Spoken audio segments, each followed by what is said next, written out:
Let's go! Oh my goodness, is this the most loaded LSU quarterback room ever? Like, is Garrett Nussmeier ready to set the world on fire? I'm pretty excited about this, but there needs to be clarity, and I think I have a solution to that. This is also going to be a serious video because this has been weighing on me for a few days now, because something really bad happened on our last live stream. It was very ugly. It is inexcusable. We're going to discuss that because hate will not be tolerated. But first, I want to discuss our Elias Ricks video from yesterday, and I want to issue an apology to each and every one of you because I wasn't clear enough in the video. I thought sharing this graphic here, saying that the Elias Ricks to Ohio State rumors are just rumors, I guess I was not clear enough, and I apologize. I also failed to include that Elias Ricks' immediate family is in Baton Rouge. I was saying that home is not necessarily Baton Rouge for Elias Ricks. That, of course, is California, but it is true his family does live in Baton Rouge. It slipped my mind. I didn't include it in the video. I was also talking about Eric Gilbert, so I want to thank everyone that corrected me. Like I always say in the comment section, to correct me, to push me, challenge my opinions. I do want it to be known that that was just a rumor. However, it was a rumor that was reported by one of the biggest and best recruiting sites, Rivals. So, Rivals reported this, and obviously there was other people that reported this, and I still said that this was just a rumor. And I do not believe Elias Ricks is transferring anywhere. It doesn't make any sense that he's transferring anywhere. But also in the video, this is just the major point I was trying to make. And if you're new to the channel, I don't always like to make the obvious point, okay? I made it obvious, I made it clear that, number one, I do not want Elias Ricks to transfer. He is my favorite true freshman since Patrick Peterson. This dude, the swag, everything about him. I even included him on my top 5 LSU players before he ever even took a snap last year. I love him. I hope he stays here forever. But I also included this, all right? If he chooses to go somewhere else, and I'm like this with everyone, do what you feel is best for you. And this goes to any player, this goes to anybody out there making a tough decision. Do what makes you happy, especially in this sport called football, which is already a physical enough toll of a sport, but it's also a mentally difficult sport to play. And if you're not all there, if you don't feel like you are ready to go to war between the white lines with your fellow brothers, don't strap up in the purple and gold. So I want that to be clear because I don't want any football player anywhere to ever play the game or for a team that they do not want to play for. One player doesn't make a team. We've seen LSU go win national championships the year after some of their best players have left. And that shows you that one player certainly does not make a team. So that's why I also say don't stress out over baseless rumors that are out there. But once again, I do apologize. I wasn't trying to, get clicks or anything like that. I was talking about something that you guys were asking me about, and I wasn't clear enough, and now I know when it comes to videos like that I need to be clear. So once again, I do apologize. However, I was going to do a video on this, and I wanted to make sure that I had the right words for what I was going to say about this, because our live streams are some of the funnest things, and it's kind of weird because I grew up, or I started doing media with live radio. I was used to just doing things like live streams instead of like condensed, edited YouTube videos. And I love live streams because I'm able to connect with you guys. Now, the thing about live streams is that anybody can come in. And it's one thing if you're an Alabama troll or a Tennessee troll, I mean, we've got them on. You guys have seen it yourselves. Well, it's one thing if you come in and say very hateful stuff. And there was a guy, I'm not going to say his name. It was kind of weird because he was just chilling at first. And then out of nowhere, he called an LSU football player the worst thing you possibly can say about him. Now, I'm not going to repeat who the actual player was because it was just someone trying to get a reaction out of someone who is a person of color doing a live stream. Now, look, I understand that dude was just trying to get a rise out of me. And he was just saying something very negative about one of our beloved Tigers. And as many of you know, I love every single human being that puts on that purple and gold. But it's unacceptable. It is unacceptable. And I immediately deleted him from the chat. I immediately blocked him from the chat. And there was well over 100 people watching. And a lot of you do just watch. You don't watch the comments. But most of you do watch the comments. A lot of you do comment along with the video. And it sucked. It was horrible. It was unacceptable. So I want this to be known going forward.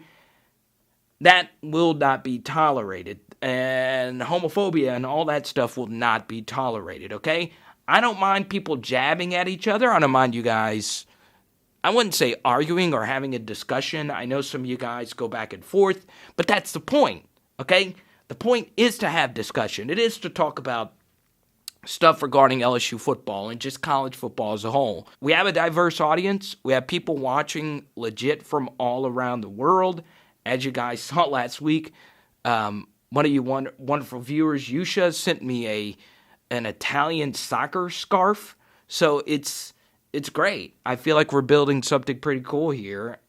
But understand that crap hurts. It really hurts. And if you were that person and you happen to be watching this right now, just get your life together, man. For real. Like, just for real. Positive vibes, right? As we get ready to look at this LSU quarterback room, there is one thing I would like to change about the college football offseason. So you look at the quarterbacks. I don't want to go too deep into their numbers per se, because we got all offseason to do that. But obviously, the leaders in the clubhouse to be the LSU starting quarterback next year, Myles Brennan and Max Johnson, with TJ Finley close behind.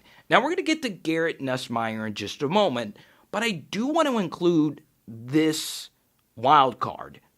Jake Peetz and DJ Mangas view the quarterback position probably differently than what Steve Ensminger and Scott Linehan view the position. So, obviously, Jake Peetz at Carolina is a great quarterbacks coach. I've seen him run quarterback drills before, just with the brief videos that we've seen, but obviously he's an extremely knowledgeable guy. And DJ Mangas has a relationship with Myles Brennan, somewhat of a relationship. We don't know how deep of that relationship was, dating back to his days as the LSU analyst for the 2019 team. So, I think everyone's going to get along. Quarterback rooms, you kind of have to, because the room is smaller. There is so much terminology and information you have to go through. But just because Myles Brennan looked amazing in the first 3 weeks and Max Johnson won his 2 starts doesn't mean TJ Finley is out of the race. I do believe those two are ahead of TJ right now, but TJ has a cannon amongst all cannons. But now enters Garrett Nussmeier, who's been creating some buzz. He's obviously got football genetics. His dad, a longtime coach. And, it's interesting. This guy played at a pretty high level in Texas high school football. Now, one thing that might hold him back is that he did suffer an injury, which forced him to miss some of the Texas high school playoffs. But this guy could do it all. He's a pretty good athlete. Not amazing size, but can make all the throws. And obviously, he did a lot of recruiting for LSU in this recruiting class. So, it says he's from Texas. He has heavy ties to Lake Charles, Louisiana. So, I think he's all systems go and ready to lock in and battle for this starting quarterback position. Now, one of our viewers, Eric, Shout out Eric in Robbins Air Force Base, Georgia. Dude, he is like the biggest Garrett Nussmeier fan. He believes he's going to start day one, and some of you actually do believe that as well. I just believe it's better for quarterbacks long-term to not start as true freshmen. Most quarterbacks at the Power 5 level don't start as true freshmen. The ones that do, a lot of them don't turn out to be all that great. I mean, look at Bo Nix. I mean, he looks lost. Kellen Mond started a lot as a true freshman. How great was Kellen Mond? So, I don't mind him sitting a year on the bench, learning the offense and getting better, and eventually starting for a quarterback spot or challenging for the starting quarterback spot or the backup spot for the next year. And then you also got to remember Walker Howard for the class of 2022. He's also got football genetics. He's also a pretty potent runner if he needs to be. I do think he's better athletically than Garrett Nussmeier as far as a runner. They're probably both similar. Neither one of them are like super dynamic, unbelievable, like Johnny Manziel type of runners. But still, Walker Howard, I mean, that dude really pops off the page. So, it's interesting to see this quarterback battle. I'm going to give you one outside-the-box change that I think would be great for the sport of college football. I do believe in the power of 7-on-7s. I love 7-on-7 football. I used to not like it, but goodness gracious, I am a sucker for some good 7-on-7 football. And the sport is only getting bigger. I see tryouts, camps, film on Twitter. The Louisiana Bootleggers is a big-time brand. And these kids nowadays play more 7-on-7 than they actually do, like actual football. And the only time you really ever play full-speed football is when you actually play games. So because you play so much 7-on-7 in high school, I do believe, as we've seen throughout the years, passing has become better. Receivers have become better, right? Legit, go look at every NFL first-round draft pick receiver. They all had pretty decent years. And I think a large part of that is because, they get so many reps in 7-on-7 football. Heck, you can't hit the quarterback nowadays at all anyway. So, it is very much like actual football. And yes, there is no pass rush, but that's essentially the same thing you're getting in practice anyway. So, the change I would make is at the end of spring football for all the schools, just have 7-on-7 tournaments. Air it on the SEC network. Air it somewhere. Coaches get actual reps against other teams to see which players are their actual best. We as the fans actually get some football content instead of boring spring football. And the networks make some decent money. And most importantly, these players get to compete against each other. I just don't understand who says no in that equation.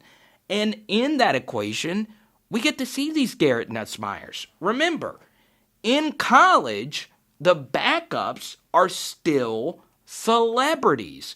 If you're an NFL fan and you're watching backups in a preseason game, you don't really know them. But we are all familiar with our college backups. Why? Well, it's simple. We watched them all throughout recruiting for years on years on years. So I think it would be a great thing, and it would provide some clarity to the quarterback position. And that is my major concern about this LSU quarterback position. All of the quarterbacks in the room do something well. They all do something better than the other quarterback. The problem with that is that it's going to be really hard to decide who the starter actually is going to be. Part of what made the 2019 team so good is that not only did they know who their starting quarterback was going to be, they figured out pretty quickly who their starting wide receivers were going to be, and they were able to develop a lot of chemistry pretty quickly. So because you have all these different starting quarterbacks to determine who the starter's going to be, the chemistry and the reps, it makes it that much more difficult. So, I know that's an outside-the-box thought, but that, to me, is a real concern about the LSU quarterback position moving forward. It is Power Hour LSU. Boom! Boom, boom, boom!